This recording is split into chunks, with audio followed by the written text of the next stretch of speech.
Jean chapitre 4, verset 19.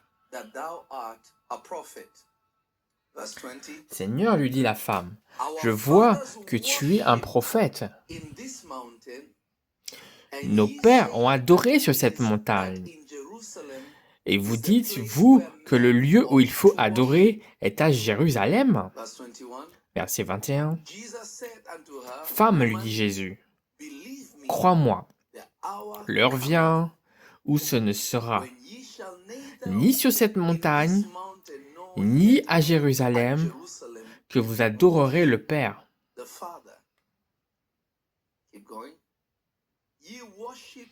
Vous adorez ce que vous ne connaissez pas. Nous adorons ce que nous connaissons, car le salut vient des Juifs. Mais l'heure vient, et elle est déjà venue, où les vrais adorateurs adoreront le Père en esprit et en vérité, car ce sont là les adorateurs que le Père demande. Verset 24. Dieu est esprit, et il faut que ceux qui l'adorent en esprit et en vérité. Commençons à partir du verset 22 ensemble. Lisons ensemble. Vous adorez ce que vous ne connaissez pas.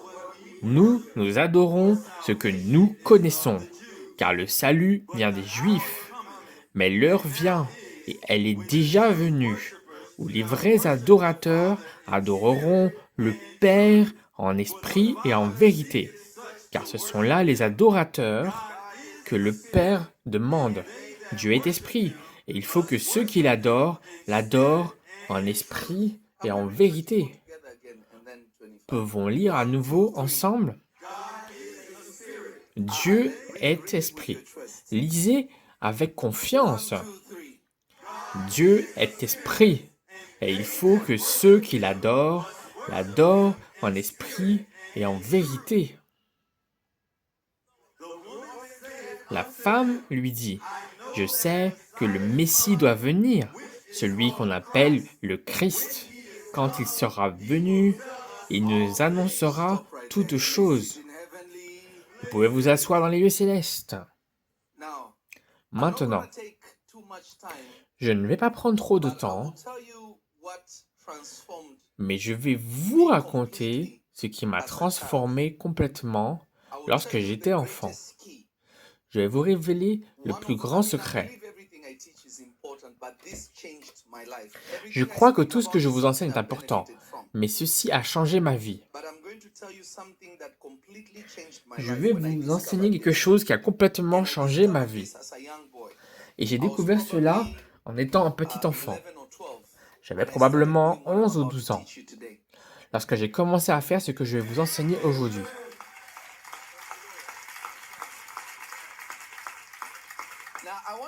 Maintenant, je veux que vous sachiez ceci, et la raison pour laquelle je veux que vous compreniez cela est simple. N'écoutez jamais, s'il vous plaît, écoutez-moi. Ne prenez jamais des conseils médicaux d'un mécanicien. Écoutez-moi, laissez-moi parler à l'église de ce côté. Laissez-moi parler là où se trouve l'église. Ne prenez jamais de conseils médicaux d'un mécanicien. Ce n'est pas simplement parce qu'il opère des voitures qu'il connaît la biologie humaine. Vous ne m'écoutez pas ce matin. Ne prenez jamais de conseils médicaux d'un mécanicien.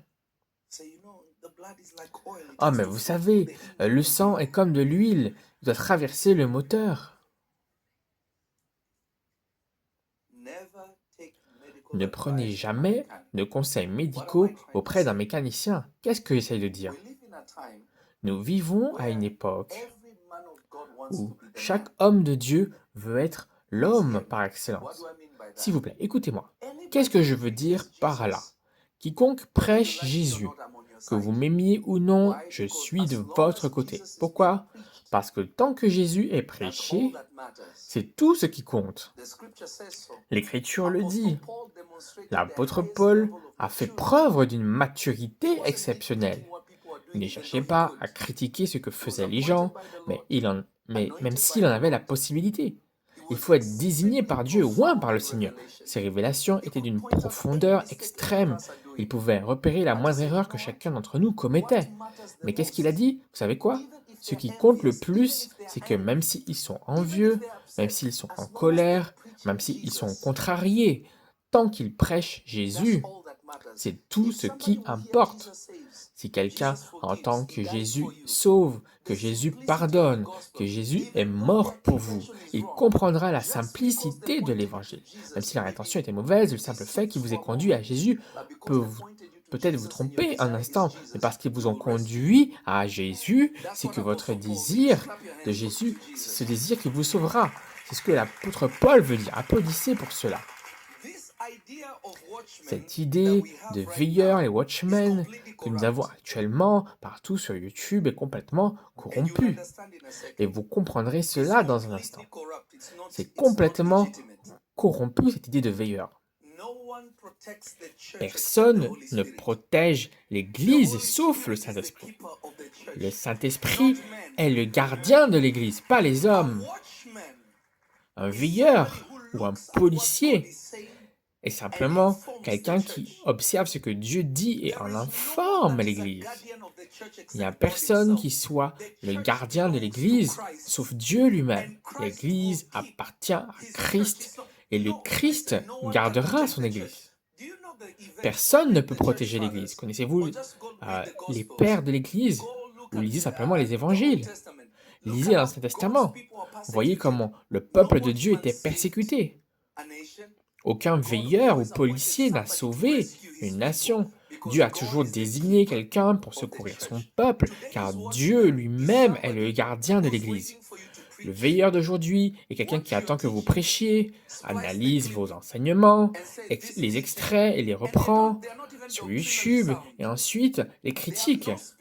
Or, ils n'ont même pas de doctrine, ils n'ont même pas l'esprit de révélation. Alors il dira, mais comment tu peux dire cela? Je me souviens, il y a des années, j'ai prêché un message disant que Noé n'était pas un homme. Et dans le contexte, j'ai mentionné Noé. Bien sûr, Noé est un être humain. Les gens ont coupé les extraits. Vous voyez, ils prêchent que Noé n'est pas un homme. Mais vous êtes des idiots. Même la logique de pensée n'est pas là. Pourquoi? Parce que on vous a conditionné. Si c'est écrit comme cela, ça doit être exactement comme c'est écrit. Non, ce n'est même pas doctrinalement correct. Vous devez prendre l'intégralité des enseignements et du conseil de Dieu et ensuite en faire un résumé. Par exemple, Moïse a bien rencontré Dieu dans le feu, n'est-ce pas?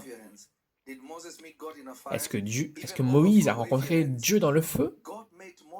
Oui, Dieu a rencontré Moïse dans le feu, c'est vrai.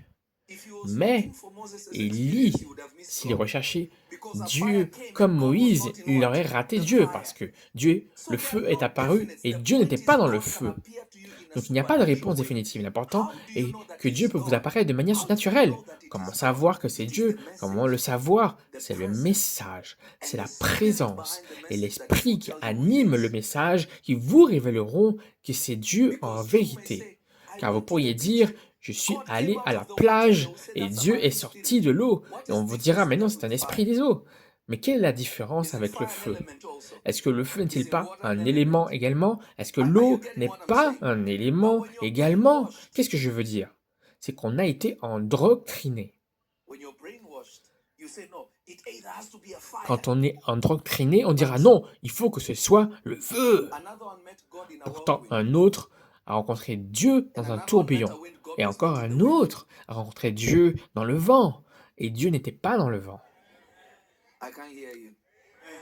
Je ne vous entends pas. Amen. Donc, si vous cherchez des réponses définitives, vous vous retrouverez dans une situation délicate. Dieu est un esprit. S'il vous plaît, écoutez-moi. Dieu n'est pas votre oncle. Il a dit, mes voix ne sont pas vos voix. Alors comment se fait-il que certains aient réduit Dieu à leur propre voix? Parce que si ces voix ne sont pas nos voix, cela signifie que notre nature nous en éloignera toujours. Donc on ne trouve pas simplement les voix de Dieu parce que on dit l'aimer. On doit l'étudier, on doit le connaître par révélation pour savoir ce que Dieu veut. Dieu a ordonné à certains prophètes de prêcher nus pendant des années. Et vous direz c'est un esprit de mensonge. Mais Dieu a dit non, je veux que vous prêchiez nus pendant 3 ans dans la Bible. Quoi? Seigneur, envoie-moi un signe. Pourquoi moi? Dieu a dit à un autre dans la Bible, je veux que tu épouses une prostituée. Un grand prophète, un prophète majeur, épouser une prostituée, comme un signe qu'Israël est devenu une prostituée. Mais pourquoi ne pas simplement leur dire, Seigneur? Mais pourquoi? Pourquoi, Seigneur? Si c'était de nos jours, vous savez quoi? Je préfère me taire.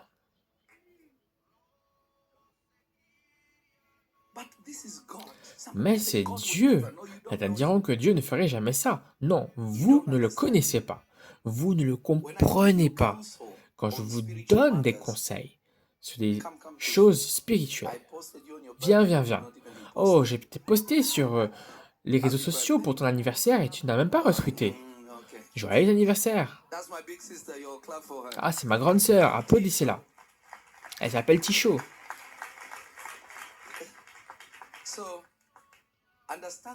Alors, comprenez ceci par l'Esprit de Dieu. Quand je vous dis quelque chose, je vous le dis par expérience. N'oubliez pas, je suis un enfant africain qui a grandi à Nairobi, en Afrique de l'Est. Dieu m'a conduit ici et aujourd'hui, mon ministère touche des millions de personnes sans aucune approbation, sans aucune promotion, simplement avec une vision que Dieu m'a dit de faire. Je fais quelque chose depuis l'âge de 6 ans. Et aujourd'hui, mon don touche des millions de personnes. On m'a attaqué, on a dit des choses sur moi, et je suis toujours meilleur qu'eux, je touche toujours plus de vie qu'eux. Et merci à ceux qui applaudissent. Donc lorsque je vous donne le conseil de Dieu, je vous donne des conseils basés sur ce qui fonctionne. Je vous donne des conseils sur ce qui est tangible. Pas une théorie, pas une histoire. Je vous donne ce qui fonctionne.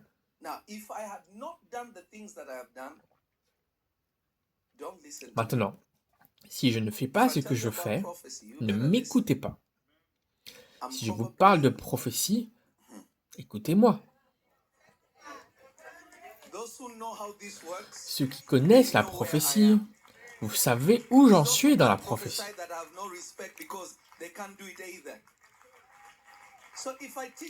Donc, si je vous enseigne la prophétie, écoutez, car je suis vraiment avancé dans la prophétie. Cela semble être de l'arrogance, mais cela ne l'est pas.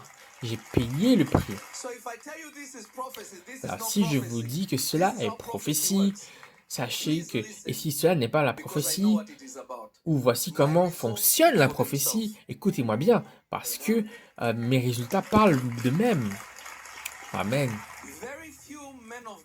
Très peu d'hommes de Dieu, très peu de prophètes sont vraiment des prophètes.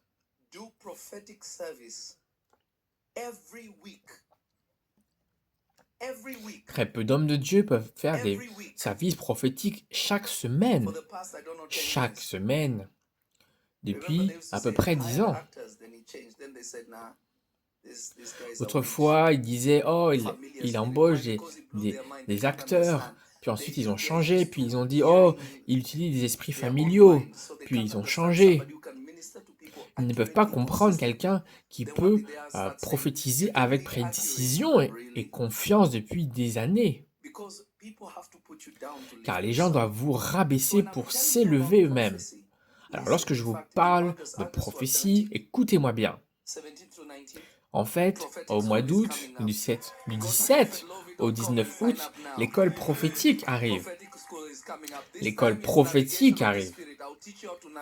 Cette fois, je vous enseignerai la navigation spirituelle. Vous saurez ce que vous devez faire pour réussir. Je vous montrerai le chemin. Il l'a fait pour moi, il le fera pour vous. Maintenant, pourquoi je pose ces fondations? Parce que l'une des choses les plus mal comprises dans l'Église, c'est l'adoration. L'une des choses, l'une des pratiques les plus mal comprises dans notre marche avec Dieu, c'est le culte. La plupart des gens, même les pasteurs sur la plateforme, ne savent pas ce qu'est l'adoration. Les gens pensent que l'adoration, c'est le fait de chanter, même si le chant a une dimension spirituelle, mais c'est le moins important aspect de l'adoration. Personnellement, je remercie Dieu pour notre équipe de louanges. Je remercie Dieu pour notre équipe de louanges parce qu'elle a des responsables qui prient vraiment. Et nous les encourageons à prier, à jeûner et à prier encore. Pourquoi? Parce que monter sur scène, ça peut être une performance. Cela ne vient qu'une adoration que si vous comprenez ce que vous faites. Maintenant, quiconque ne sait pas adorer Dieu n'a jamais eu de relation intime avec Dieu. Aimer Dieu est une chose, être intime avec Dieu en est une autre. Je le dirai encore.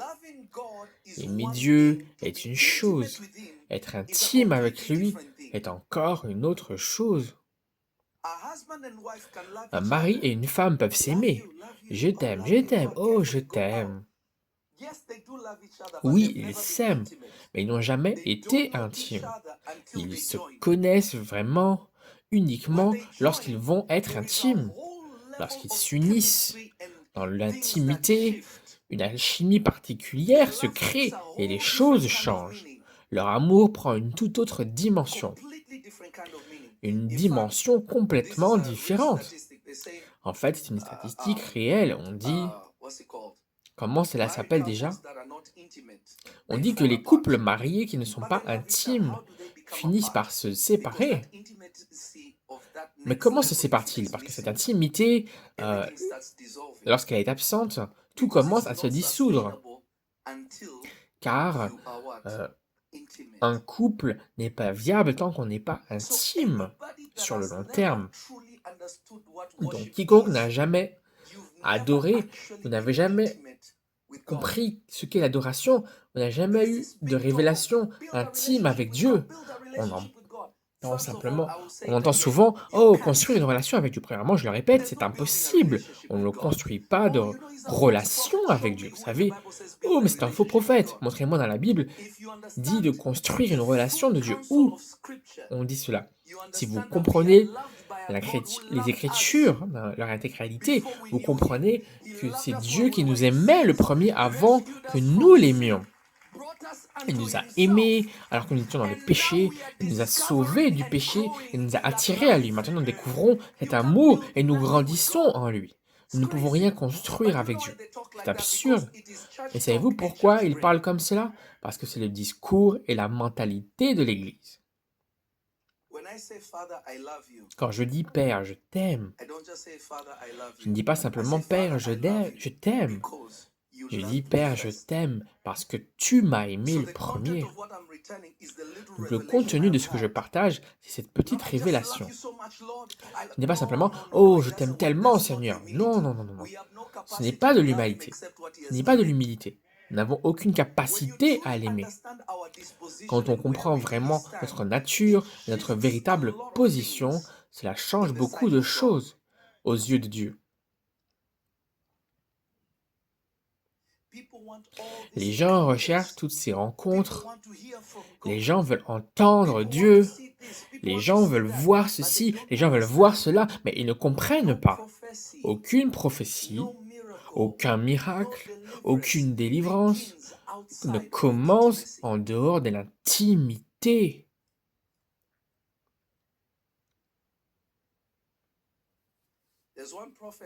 Il y a un prophète qui est décédé il y a quelques années. J'ai rencontré son frère. Cet homme était un homme différent. Et il n'a vécu que 36 ou 38 ans. Deux vrais prophètes que j'ai rencontrés dans ma vie et qui sont partis rejoindre le Seigneur. Et ils sont partis très jeunes. Généralement, il est très rare que Dieu garde des prophètes longtemps, car il les envoie pour changer quelque chose, puis il les rappelle à lui. C'est une réalité. Les prophètes ne restent pas longtemps sur terre. Pourquoi Dieu fait-il cela? Dieu sait pourquoi. Cet homme était si profond, c'était un homme d'une pureté et d'une adoration intense. Un jour, l'un de ses fils, qui avait adopté sa foi, et ce n'était pas son fils biologique. Il arrivait en retard aux réunions. Ce jour-là, il arriva en retard et le prophète fut contrarié. Il lui dit, « Tu arrives en retard parce que tu ne comprends pas qui je suis. » Il a retiré sa chaussure, le frappa et dit, « Maintenant tu vas savoir qui je suis. » Il frappa le garçon. Le garçon tomba et vécut une expérience hors du corps. Et il monta au ciel. Il monta au ciel. 30 minutes plus tard, il revient à lui-même et l'homme fut transformé à jamais. Il dit, maintenant, tu me connais. Cet homme au Kenya avait l'habitude de tenir une flasque, un thermostat, un thermos, parce que cet homme ne mangeait pas beaucoup, il ne mangeait jamais de viande, il ne mangeait que des légumes verts et il adorait le thé. Le thé était son truc. Et il avait toujours quelqu'un qui tenait le thermos pour lui, jusqu'à ce qu'il ait une brûlure au doigt parce qu'il tenait le thermos avec le thé dedans. Laissez-moi vous montrer à quel point cet homme était puissant. Dieu l'envoie à la campagne pour prêcher. Il y avait des affrontements qui se préparaient au Kenya. Et Dieu l'a envoyé dans la campagne pour avertir des membres de son église que des affrontements étaient imminents au Kenya. Alors il alla voir une des familles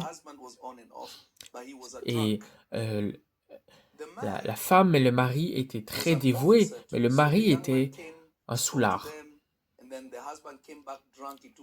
Le mari est revenu ivre. Il a chassé donc l'homme en pleine nuit et l'a mis à la porte. Donc le prophète marchait dans la rue et des voyous le menaçaient avec des couteaux et des machettes. C'était un endroit très dangereux. Alors que les voyous venaient pour le voler, le prophète apparut, le saisit par la main et vola avec lui pour environ 13 kilomètres, puis il disparut à nouveau. Alors le jeune homme a été déposé près de l'endroit où se trouve l'un de ses membres de sa famille. Il allait dormir, mais il était perturbé. Il ne comprenait pas ce qui s'était passé. Il voulait comprendre, mais qu'est-ce qui se passe? Il est retourné à cet endroit et il a retrouvé ses vêtements à cet endroit. Alors, il prend ses affaires et il rentre. Lorsqu'il arrive auprès du prophète, et la première chose qu'il lui dit, « Oh mon fils, je suis désolé. Mon onction n'a pu que te porter que à peu près 13 miles. Mais si j'avais pu, je t'aurais ramené pour récupérer tes vêtements. » Cet homme était dangereux. Cet homme faisait des miracles qui étaient vraiment en excès. Donc il était à Kimusu, au Kenya, dans un endroit qui s'appelle Kisumu. Il accomplissait l'œuvre de Dieu là-bas. Et ils l'appellent et lui disent, un des membres de ton église, son fils vient de mourir et il avait environ 13 ans. Il dit, ne l'enterrez pas, j'arrive. Maintenant, vous savez que traverser de Kisumu à Mombasa, c'est un long voyage. Les routes ne sont pas bonnes. Et il lui a fallu simplement 3 jours pour arriver à la maison où il se trouvait. Lorsqu'il est arrivé à Mombasa, c'était le 4e jour. Le corps du garçon se décomposait, mais il disait, ne l'enterrez pas. Lorsqu'il est arrivé chez eux, il a dit à la mère, les gens sont en deuil. Non, non, non, arrêtez de pleurer. Pouvez-vous me faire du porridge? Alors il lui préparait du porridge. Il lui dit, c'est pour toi? Non, il a dit, non, c'est pas pour moi, c'est pour le garçon. Il entre dans la pièce du garçon, il porte le corps du jeune homme qui semble déjà qui se gonfle déjà. Il prend le jeune homme, le pose sur ses genoux et il lui dit, mon fils, bois le porridge. Il lui met le liquide dans la bouche et le jeune garçon se réveille immédiatement. Que vous puissiez recevoir la puissance. Cet homme était différent. Il leur a même dit, le jour de sa mort. Vous pensez de la mort de la mauvaise façon. C'est cela votre problème. Cet homme était dangereux. Quand j'ai rencontré son frère qui porte ce qu'il porte, parce que son frère voulait me rencontrer, il m'a donné sa robe de prière et une corde avec laquelle il a prié et il m'a oint. Et dimanche prochain, je prierai pour vous avec cela et je vous oindrai. Je ne la sors pas souvent, je la garde simplement. Là où sont tous mes objets de prière. Mais cet homme était un homme d'une intense adoration, un homme dangereux, un homme dangereux. Son nom était Élie, un homme dangereux. Mais toute la doctrine de cet homme était centrée sur l'adoration. Si vous regardez l'Église apostolique, tout est centré sur l'adoration. Mais l'Église moderne, nous avons l'air moderne, mais nous ne sommes pas une Église moderne, nous sommes une Église ancienne. Le problème c'est que les gens ne comprennent pas ce qu'est l'adoration. Parce qu'ils ne comprennent pas l'adoration, ils ne reçoivent pas la puissance et la grâce nécessaire pour déplacer les montagnes et changer les choses. Pourquoi? Parce qu'ils ne comprennent pas que Dieu est esprit. Je le dirai encore. Dieu est esprit. Et dès l'instant où vous ne comprenez pas ce que cela signifie d'être esprit, tout dérape. Il y a un autre prophète du Congo. Il appartenait à une église du même genre. Et l'homme ne s'était jamais coupé les cheveux depuis son enfance. Il avait dit à ses parents de ne pas lui couper les cheveux lorsque l'ange du Seigneur leur était apparu. Donc même un peigne n'était jamais allé dans ses cheveux. Il avait une sorte de dreadlock afro, propre, mais il avait un look unique.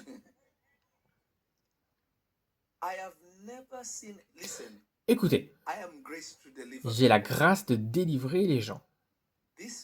Mais cet homme, et j'adore le prophète T.B. Joshua, peu importe ce que les gens disent de lui, cet homme était un véritable homme de Dieu. Je ne connais pas sa vie privée, mais cela n'a aucune importance. Cela ne regarde que lui. Cet homme était oint par Dieu.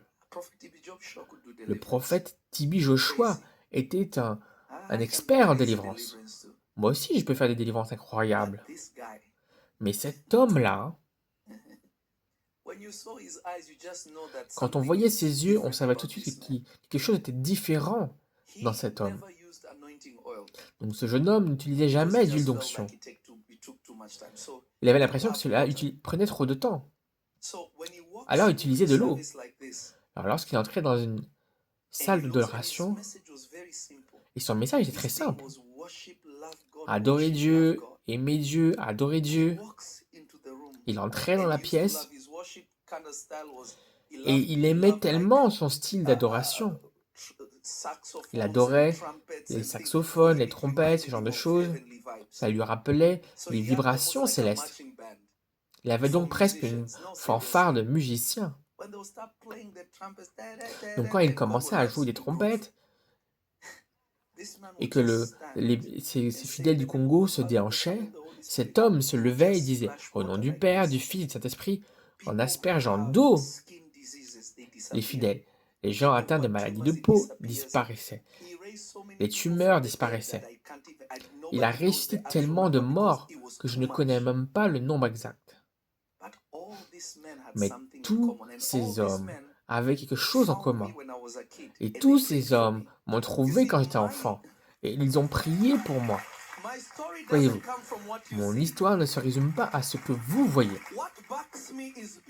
Ceux qui me soutiennent, ceux qui me supportent, va au-delà de ce que vous pouvez imaginer. J'ai toujours fréquenté l'église toute ma vie. Je ne sais même pas pourquoi Dieu m'a tiré dans cette voie. Voilà la clé de l'adoration. Chaque acte d'adoration ouvre une porte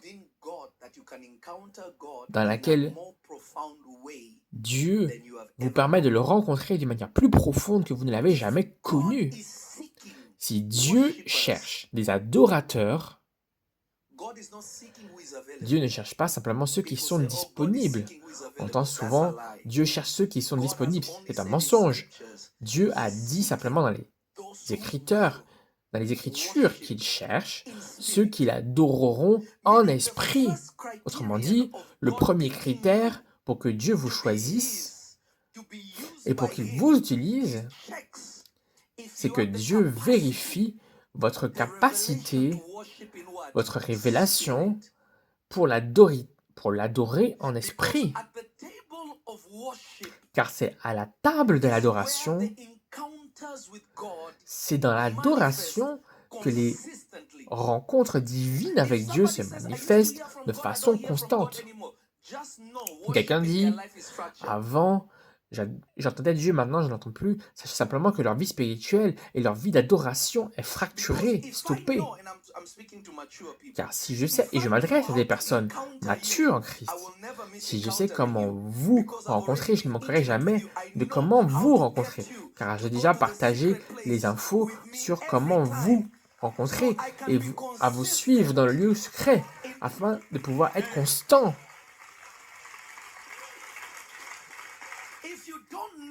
Si vous ne savez pas comment exciter et inciter Dieu à vous rejoindre dans le lieu secret, dans ce lieu d'intimité, et y être constant, car être en public et être en secret, ce n'est pas la même chose. Il y a ce qu'on appelle les confidences intimes, où les gens se livrent complètement, et c'est là que vient la prophétie. Dieu s'assoit et dit simplement, je ne veux pas cacher cela. Tu sais ce que fait un tel? D'ailleurs, Dieu ne confie jamais un secret à la femme ou au mari, simplement. Vous voyez, quand Dieu commence à vous parler, vous voyez, par exemple, ce genre de prophétie, ce type habillé en orange, il s'appelle un tel, il s'appelle un tel. Et ensuite, Dieu commence à vous parler à propos d'un tel et un tel, parce que vous avez atteint un niveau d'intimité avec lui, dans lequel Dieu ne peut plus vous cacher quelque chose. Et Dieu vous révélera tout afin de vous amener à un tel niveau d'adoration dans lequel il pourra se révéler à vous. Maintenant, Dieu ne colporte pas de rumeurs, car les rumeurs consistent simplement à rapporter des choses que vous ne devriez pas rapporter. Alors Dieu informera quelqu'un pour qu'il agisse selon sa volonté à travers sa vie. Donc Dieu commence à révéler des situations à travers l'adoration. Il ne cachera plus rien. Non pas pour les crucifier, mais parce que vous pourrez les sauver. C'est pourquoi la plupart des gens qui ne peuvent pas entendre Dieu, parce que s'ils pouvaient entendre de Dieu, ils nous tueraient tous.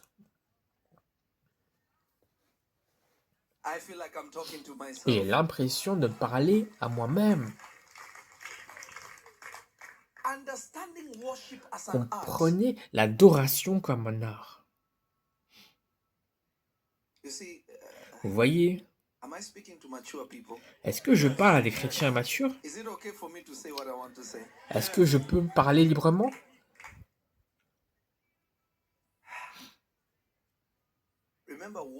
Souvenez-vous, l'adoration, c'est l'intimité. Et vous devez perfectionner l'art d'adoration dans le lieu secret. Parce que si vous ne le faites pas, vous ne pourrez pas être efficace. Parce que cela devient ennuyeux. Ça doit être excitant, passionnant. Pour ceux qui sont matures, vous comprenez ce que j'essaie de dire. Je ne veux pas en donner trop parce que il y a des gens qui gagnent leur vie avec mes clips. Vous devez perfectionner votre art d'aimer Dieu, juste comme vous le feriez avec un être humain.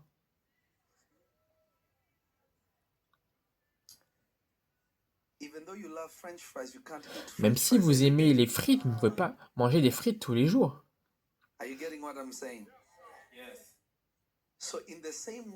Donc, de la même manière, vous ne pouvez pas vous adresser à Dieu de la même façon et espérer que vous allez obtenir les mêmes résultats. Non, c'est pourquoi la prière qui fonctionnait en 1905 ne fonctionne plus. N'avez-vous pas remarqué que certaines choses pour lesquelles vous priez autrefois se réalisent et maintenant, lorsque vous utilisez la même prière, rien ne se passe? Pourquoi? Parce que, tandis que la relation évolue, vous êtes censé de mieux connaître votre partenaire. Au début, il fera peut-être des choses pour vous enseigner, mais si vous ne le comprenez pas, il arrêtera jusqu'à ce que vous progressiez. Hello? Est-ce que vous m'écoutez? Parce que maintenant, si certains d'entre vous sont invités à adorer, vous vous contentez de chanter « Alléluia, Père, tu es digne », vous ne savez même pas ce que signifie « digne ». Car si nous vous demandons ce qui rend Dieu digne de toute adoration, qu'est-ce que l'adoration? Vous ne pourrez même pas répondre.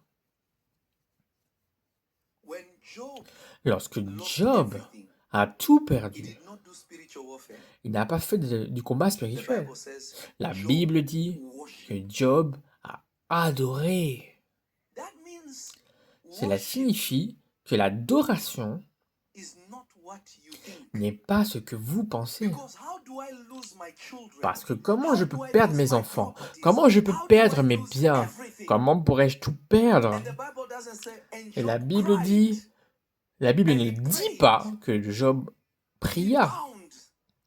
La Bible ne dit pas que Job lia, réprimanda, chassa les démons. Tout ce que la Bible dit, nu je suis sorti du ventre de ma mère, et nu j'y retournerai. Loué soit le nom du Seigneur. Et que dit la Bible ensuite? Et il adora. Il n'y avait pas de musicien, et je parie qu'il n'y avait pas de chant.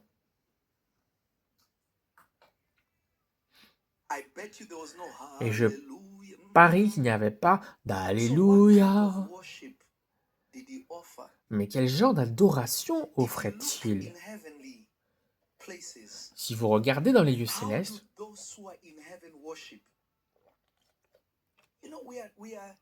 comment ceux qui sont dans les lieux célestes adorent? Vous savez, ici sur Terre, c'est du comedy show. Parce que si on regarde à l'adoration biblique,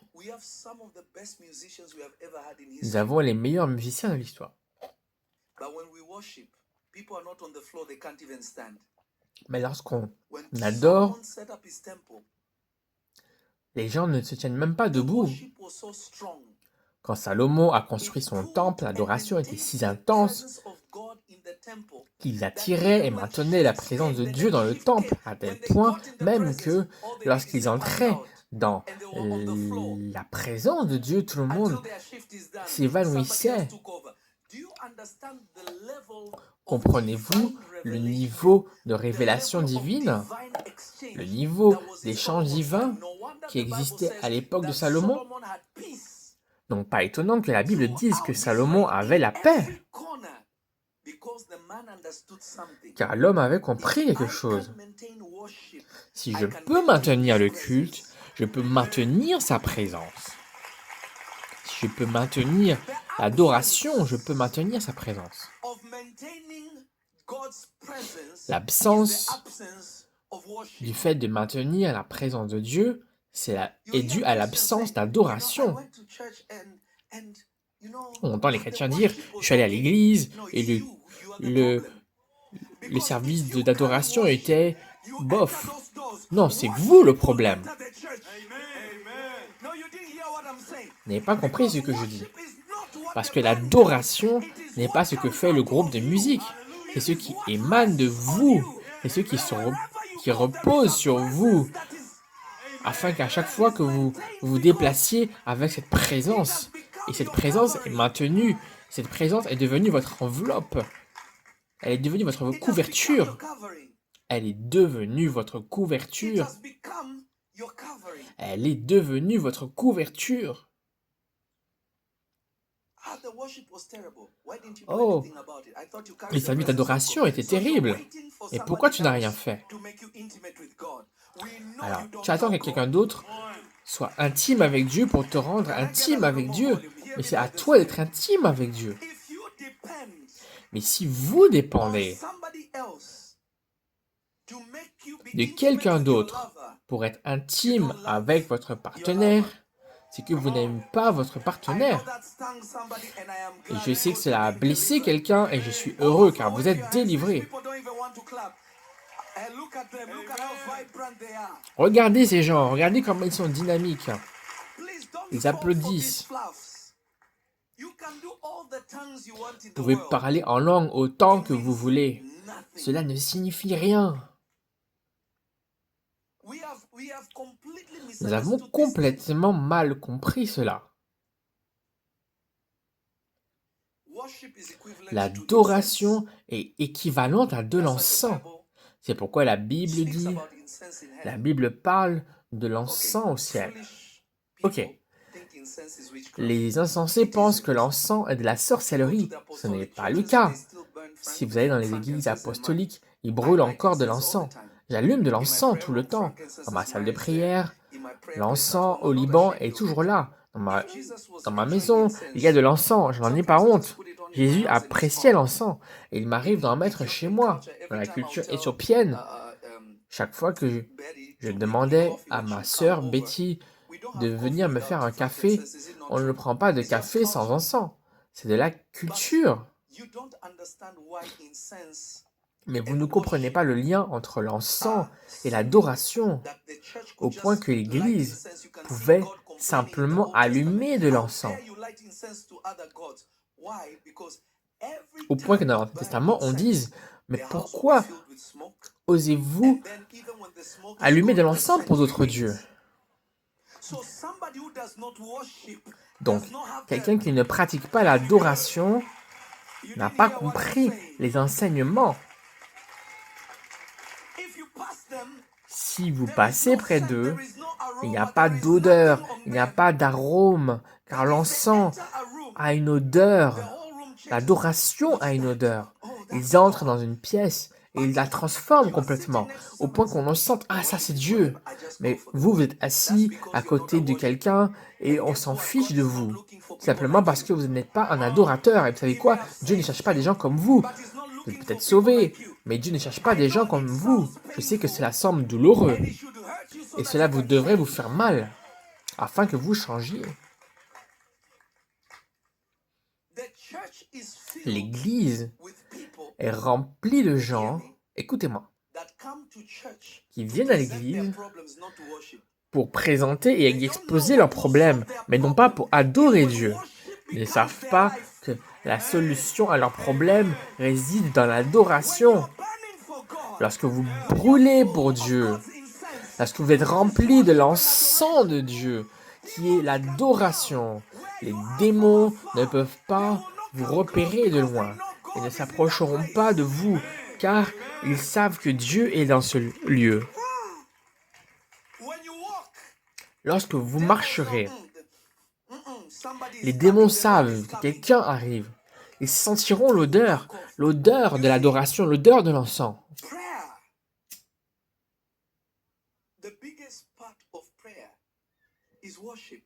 Vous savez que la plus grande partie de la prière est l'adoration.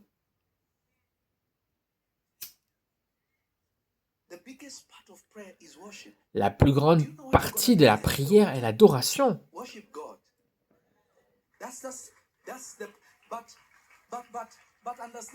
Mais comprenez, Dieu recherche l'adoration car c'est le plus haut degré d'intimité. C'est le plus haut degré de quoi? D'intimité. Donc Dieu recherche toujours l'adoration, car c'est le plus haut niveau d'intimité. Vous pouvez vivre aussi pur que vous le voulez. Vous pouvez aussi essayer d'être sans péché. Vous pouvez faire tout cela. Mais si vous ne savez pas comment adorer, vous ne valez rien aux yeux de Dieu. Dieu ne vous cherche même pas. Dieu n'a pas dit qu'il cherche les purs, car Dieu peut vous rendre purs. Dieu ne cherche pas les saints, car il peut vous rendre saints. Dieu recherche les adorateurs, parce que l'adoration est quelque chose que vous devez décider. Il ne peut pas vous y contraindre. Donc pour Dieu, l'adoration est précieuse. N'importe qui peut louer Dieu. Même les pécheurs louent Dieu. Même les personnes brisées louent Dieu. Mais l'adoration ne vient que par révélation. Si vous n'avez pas de révélation, vous ne pouvez pas adorer Dieu. Et si le ciel privilégie l'adoration à la prière, si le ciel privilégie l'adoration à la prière, certains d'entre vous n'ont pas compris. Dieu a dit qu'il connaît nos besoins avant même que nous les exprimions. Mais notre prière concerne davantage nos besoins que de l'adoration, car nous ne comprenons pas que c'est dans l'intimité que nous obtenons tout ce que l'on désire. Si vous connaissez l'intimité, une fois que vous avez atteint un certain niveau d'intimité, tout ce que vous demandez, vous l'obtenez. Vous n'avez pas besoin de forcer personne, vous n'avez pas besoin de rameler à personne votre anniversaire. Cela coule naturellement.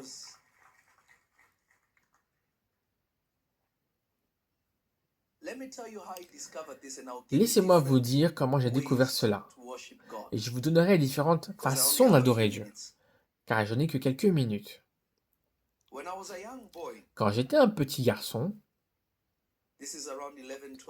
vers 11 ou 12 ans, mon père,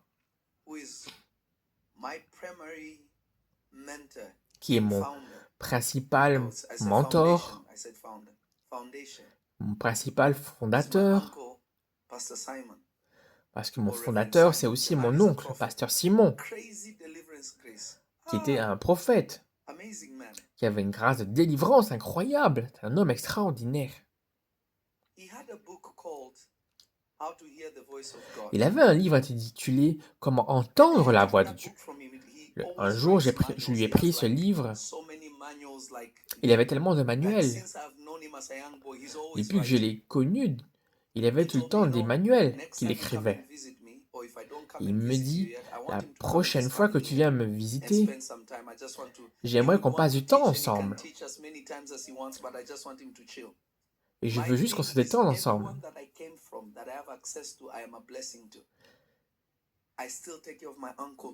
Et je prends soin de mon oncle jusqu'à ce jour. Il ne manque de rien. Il m'a dit, quand vous m'entendez dire certaines expressions de prédication, c'est mon oncle en fait. Quand je dis Père au nom de Jésus, j'ai appris cela de mon oncle, qui était pasteur. car c'est le premier homme de Dieu que je n'ai jamais connu. C'était mon oncle. Il avait tellement de manuels. Il m'a dit, la prochaine fois que je viens, je te les apporterai et tu pourras les réviser et les publier. Et c'est vrai, presque 90% des choses que je fais, c'est grâce à mon oncle. Quand j'ai pris son livre, vous savez que je ne peux pas être, que je ne lis pas normalement parce que je suis dyslexique, sauf si l'Esprit du Dieu est sur moi. Donc j'avais ce livre et je vivais chez mon cousin aîné, il s'appelle Paul, et je logeais chez lui dans un petit studio. Je dormais sur le sol par terre et lui, il dormait dans le lit parce qu'on n'avait rien. Pendant que j'étais par terre, j'avais ce livre et j'ai dit, Seigneur, quoi que ce soit dans ce livre, ce manuel, je veux en faire l'expérience plus profondément. Je ne veux pas me contenter à lire ce sujet biblique. Je veux en faire l'expérience. Cette nuit-là, vers 2 heures du matin, je m'en souviens, car Paul avait une horloge près de son lit. Il faisait des études médicales, donc son horloge était bien calibrée. Vers 2 heures du matin, j'étais au lit et je disais, Seigneur, je t'aime, apprends-moi à t'aimer. Et quelqu'un atterrit physiquement sur le toit. Je ne parle pas spirituellement, je parle physiquement. Quelqu'un atterrit sur le sol de la maison. Boum! Et immédiatement, cet être est tombé du toit. Même Paul a été surpris. Et la présence qui m'a envahi ce jour-là m'a choqué, car je tremblais. Vous savez, à cette époque, je n'étais pas instruit comme maintenant. Et je vibrais, je tremblais à cause de ce qui m'était arrivé. C'est comme si quelqu'un m'avait mis en feu.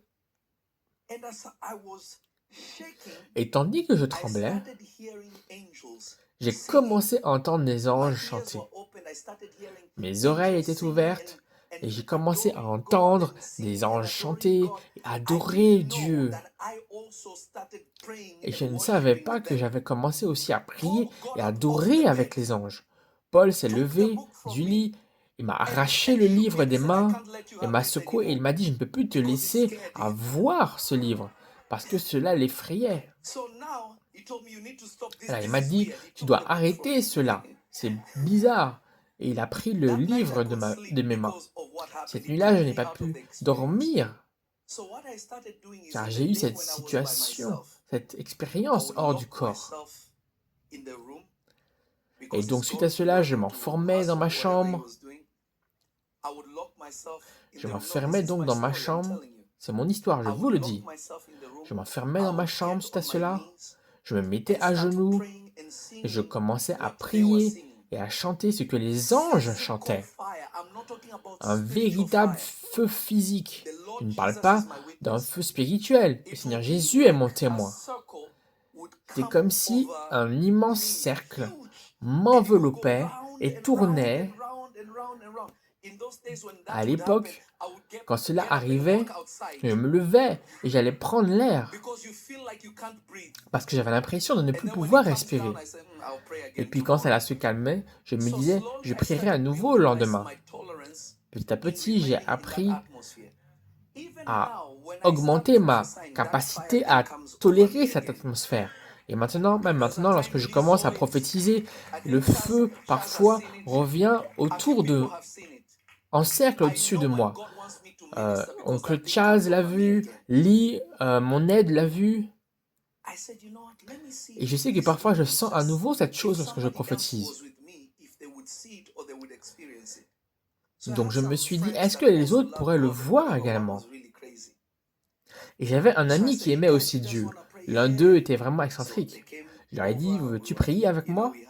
Et mes amis sont venus prier avec moi. On a passé du temps, on a fait une veillée de prière. On appelait cette veillée de prière Kesha. Je leur ai dit, oui, allez, prions. Prions ensemble. Tout le monde a dit, oui, prions. Oui, je sens ceci, je sens cela.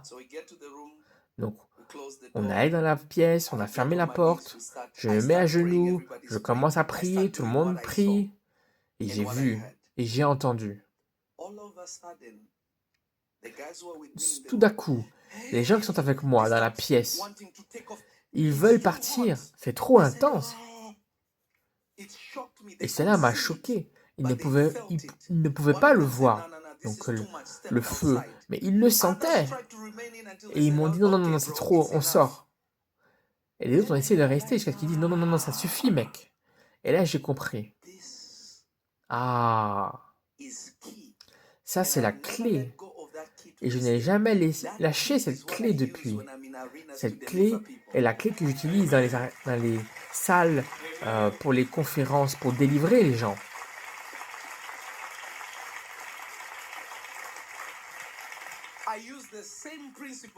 J'utilise le même principe parce que je sais que quand ce feu descend, peu importe là où vous vous cachez. Hier, nous avons diffusé la vidéo de Révélation Night Miami et je l'ai regardée. Et j'ai dit à Chaz cela. Il faut être un fou pour contester cela. Mais c'est Dieu, même moi-même j'avais peur. Comprenez toujours cela. Si la présence n'est pas présente, vous n'êtes pas en train d'adorer. C'est-à-dire que vous n'êtes pas entré dans le lieu secret. Je le dirai encore. Si la présence de Dieu n'est pas présente, et que la présence de Dieu n'est pas là quand vous pleurez, parce que cela peut être simplement votre âme qui pleure, l'adoration, et si l'adoration ne vous rapproche pas de Dieu, et que vous ne voyez pas que plus que lui, vous ne vous oubliez pas vous-même, et tout ce que vous voyez n'est que lui. Est-ce que vous m'écoutez?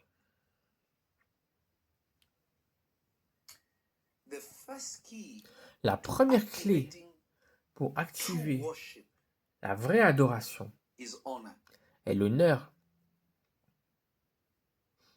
Si vous ne comprenez pas l'honneur, vous ne comprenez pas l'adoration. Je le dirai encore. Si vous ne comprenez pas l'honneur, vous ne comprenez pas l'adoration. C'est impossible. Jésus a dit, honorez le Père. Honorez le Père. Honorez le Fils de la même manière que vous honorez le Père. Le mot honorer en hébreu signifie en réalité adoration. Quand la Bible nous dit de rendre l'honneur à qui cela est dû, c'est parce que Dieu sait que si vous ne savez pas comment honorer les hommes, vous ne saurez pas non plus comment l'honorer lui. Car celui qui ignore la notion d'honneur n'est pas digne d'honorer Dieu. Car si Dieu honore quelqu'un et qu'il le déshonore, et que vous le déshonorez, cela signifie que vous ne connaissez pas Dieu et que vous ignorez son action pour cette personne. Alors comment pouvez-vous l'adorer si lorsque Dieu se révèle à un homme ou une femme, vous les dénigrez?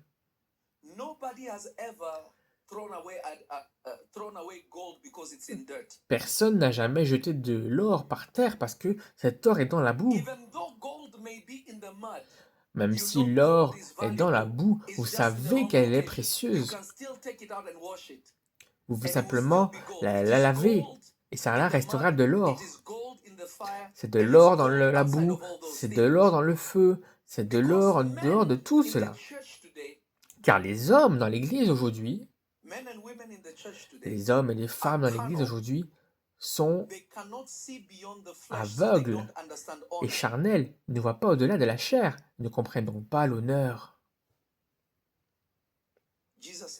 Jésus a dit, rendez à César ce qui est à César, et rendez à Dieu ce qui est à Dieu. Et les Juifs ne faisaient pas la distinction entre César et Dieu. Et Jésus leur dit, vous ne savez même pas qui est Dieu. Si vous pensez que payer vos impôts, c'est comme payer la dîme.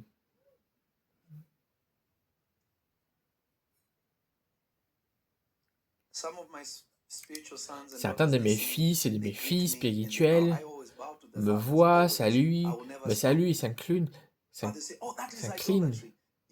Et d'autres disent, non, non, non, c'est de l'idolâtrie. Vous ne savez pas ce que c'est l'idolâtrie. Si vous pensez que l'honneur que l'on donne aux hommes, c'est l'honneur que l'on donne à Dieu, c'est que vous n'avez jamais adoré Dieu.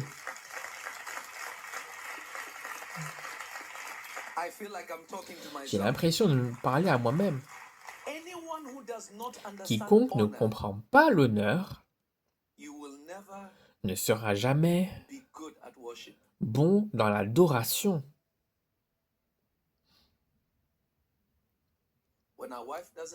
Quand une femme ne sait pas comment honorer son mari, comment lui parler, comment le respecter, Jésus a dit, soumettez-vous à votre mari comme à Christ.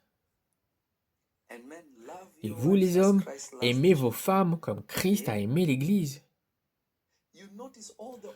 Vous remarquez que tous les obstacles que nous sommes confrontés servent à nous apprendre quoi? L'adoration et l'honneur, car l'honneur est une forme d'adoration. Et si je sais rendre à l'homme l'honneur qui leur est dû, alors je sais ce qui est donné à l'homme est bien moindre que ce que je donnerai à Dieu. Mais si ce que je donne à l'homme est exactement ce que je donne à Dieu, j'ai échoué.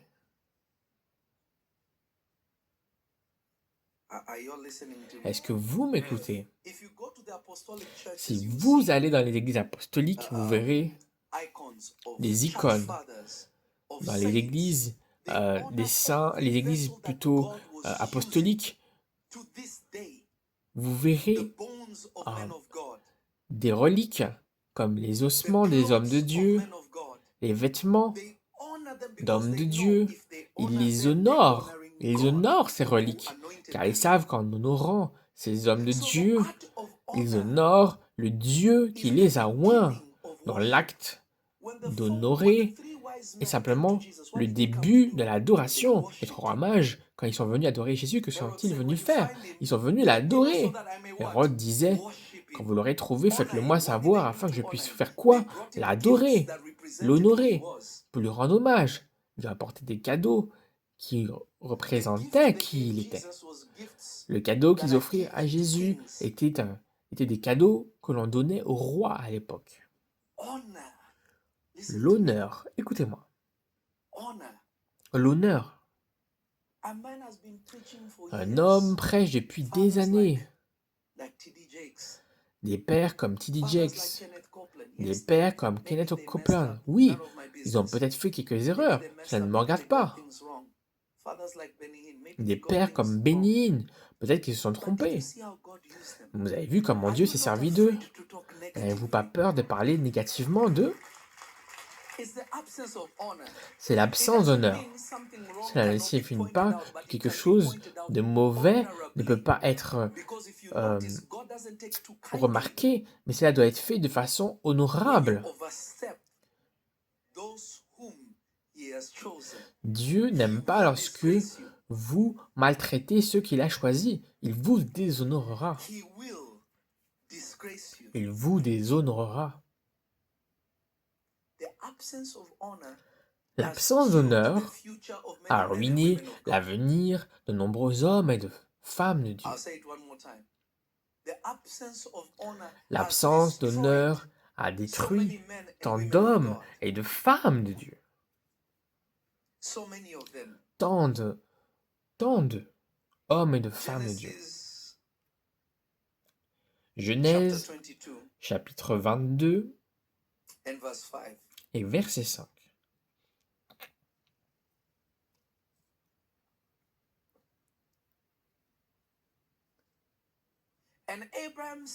Et Abraham dit à ses serviteurs, restez ici avec l'âne.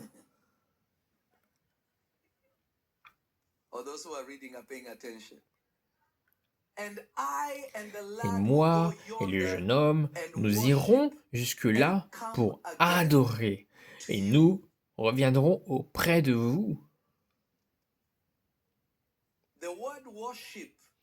Le mot adorer ici est le mot Sacha. Cela signifie se prosterner complètement à terre. Cela signifie se prosterner, se prostrer complètement à terre. Se prostrer. L'anglais n'est pas ma première langue. Mais cela signifie s'incliner ou se prosterner. Mais remarquez, lorsque Abraham arriva à la montagne, il ne se prosterna pas, mais il prosterna sa vie. L'adoration, lorsqu'il dit « inclinons-nous », il ne s'agit pas d'une inclinaison physique. Vous n'avez jamais vraiment adoré, tandis que vous n'avez jamais donné toute votre vie à Dieu. Vous ne m'écoutez pas. Cela signifie littéralement donner sa vie, non pas simplement s'incliner. Car quelle est la différence entre dire apôtre, merci Père, je suis sur mes genoux, mais je n'ai pas donné ma vie. Je suis à genoux pour l'honorer parce que c'est un Père. Et je dis apôtre, merci, merci Papa, prie pour moi. Il pose sa main sur moi et il me bénit et je dis Amen. Je me suis humilié. C'est un signe d'humilité. Ce n'est pas un signe que je donne ma vie complètement. Mais quand je me présente devant Jésus et que je suis à genoux et que je dis Père, ma vie t'appartient. Tu n'as pas besoin de mes genoux. Tu as besoin de ma vie. Je m'allonge, je me prosterne, je te donne ma vie. Fais ce que tu veux de ma vie. Donc si je me prosterne sur le sol et que je ne dis pas Alléluia, il n'y a personne comme toi. Je ne suis toujours pas en train de l'adorer vraiment. Je ne donne toujours pas l'adoration qui consiste à se prosterner à terre, à donner ma vie complètement et me souvenir que l'adoration est un sacrifice et que tout sacrifice pour être accepté est de mourir. Donc si je ne me prosterne pas au sol et que je ne suis pas dans cette attitude, Seigneur, fais ce que tu veux de cette vie. Elle t'appartient. Je n'ai rien à te donner à part cela. Cette vie est à toi, Père. Si je ne fais pas cela, je ne me suis toujours pas prosterné. Il y a tant de gens à l'église, vous les voyez, oh rabababa, ils pleurent. Mais dans leur cœur, ils n'ont pas vraiment donné leur vie. Ils ne disent pas, Seigneur, fais ce que tu veux. Voyez-vous, la Bible dit cela. Le corps de votre mari, le corps de votre femme ne vous appartient pas. Vous n'êtes même pas autorisé à jeûner sans même demander la permission. Autrement dit, si votre mari dit non, on ne jeûne pas, ou si votre femme dit non, on ne jeûne pas, Dieu dira, elle ou il a raison, car il a un droit sur votre corps. L'adoration est la connexion la plus intime que vous aurez avec Dieu, même pour l'éternité. Si Dieu vous veut pour lui-même, mais que vous ne pouvez pas vous donner à lui, alors que vous êtes son épouse, vous ne l'adorez pas. Je prie pour vous au nom de Jésus. Père, en particulier ceux qui applaudissent, je prie pour vous au nom de Jésus. Nous avons tant de personnes avec tant d'agenouillements qui sont faux.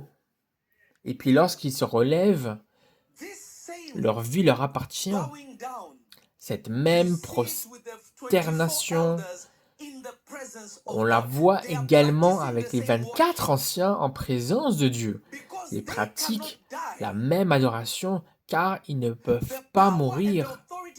Le pouvoir et l'autorité que Dieu leur a donné, ils ôtent littéralement leur couronne et les jettent à ses pieds. Et ils se prosternent devant Dieu et lui disent, toi seul est digne. Pourtant, ils peuvent accomplir sa volonté, mais chaque fois qu'ils lui rappellent, nous sommes dans ton conseil pour être intime avec toi. Et ils lui disent, le service, l'adoration, le service à Dieu ne nous importe pas, pourtant nous faisons ta volonté. Mais ce qui est important pour nous est de t'adorer et de mettre notre vie à terre et se prosterner et jeter notre titre et nos couronnes devant toi afin de t'adorer. Certains d'entre vous, votre image vous stoppe d'adorer Dieu. Certains d'entre vous, ce que vous gagnez vous empêche d'adorer Dieu. Certains d'entre vous, ce qui vous a blessé vous empêche d'adorer Dieu. Certains d'entre vous, la révélation que vous avez eue vous empêche d'adorer Dieu parce que vous vous estimez trop. Quand les gens font cela, non, ce n'est pas ainsi que je prie. Êtes-vous meilleur que les 24 anciens? Êtes-vous meilleur que les anciens? Êtes-vous meilleur qu'Abraham? Êtes-vous meilleur que le Seigneur Jésus lui-même? Je ne vais pas abîmer ma tenue. Qu'est-ce que les gens vont penser de moi si je me prosterne? Non. Non. Je vais juste lever ma main. Et lorsqu'ils lèvent leurs mains, c'est juste comme ça.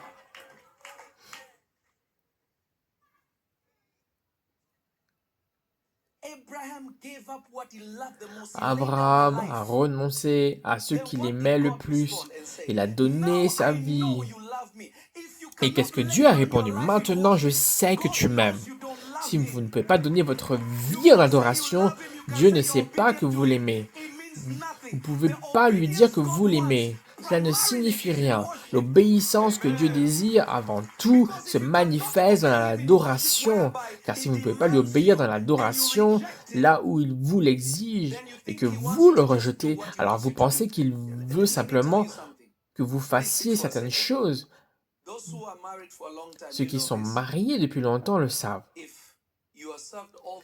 Si on vous sert toute la nourriture que vous aimez, mais qu'il n'y a pas d'intimité, vous vous en fichez. Ils peuvent préparer le meilleur repas et tout le reste, ils s'en fichent. Ouais, je peux obtenir de la nourriture n'importe où. Mais si vous privez votre conjoint, c'est un problème. Donc Dieu vous cherche, Dieu vous poursuit. Ne privez pas Dieu de vous. Laissez-moi m'adresser à ceux qui sont prêts à entendre ce message. Dieu vous poursuit. Dieu vous poursuit. Mais chaque fois qu'il vient à vous, oh, j'ai mal à la tête. Oh, je suis tellement fatigué. Oh, mon frère, pourquoi tu t'enfuis?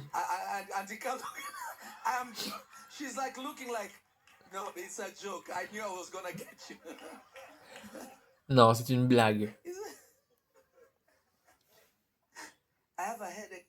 Ah, j'ai mal à la tête. Ah, j'ai mes règles. Ok.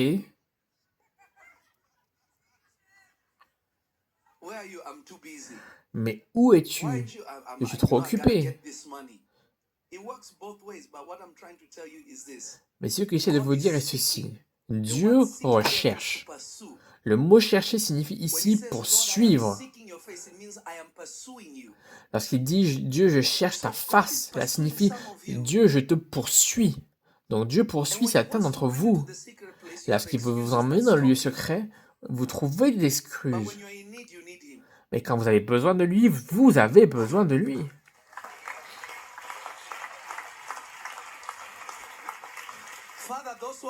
Père, délivre ceux qui n'applaudissent pas.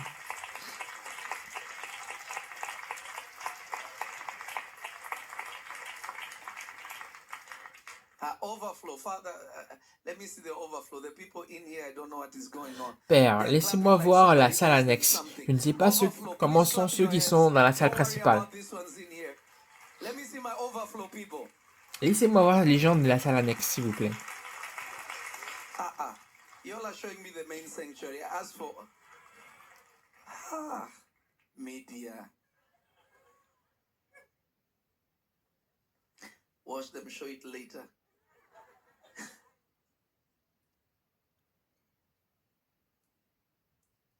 I'm still waiting.